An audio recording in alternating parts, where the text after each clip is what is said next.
de l'Escola de Belles Arts, em va seguir tot un procés d'aprenentatge en totes les activitats que hi havia.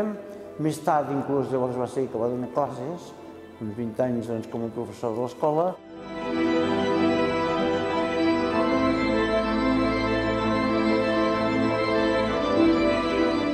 Aquesta exposició és una mica el tarannà de tota la seva vivència a la pintura. Després de la guerra va haver d'anar a Melilla a fer la mili i aquí hi ha unes quantes obres d'aquell seu temps.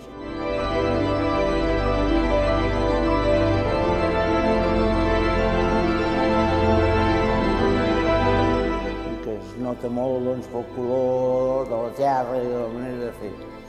D'altra manera, tot l'altre és molt del seu tarannà, olor. Sempre, a la majoria de les seves obres, s'hi veuen figures mig precises, però amb un moviment esplèndid.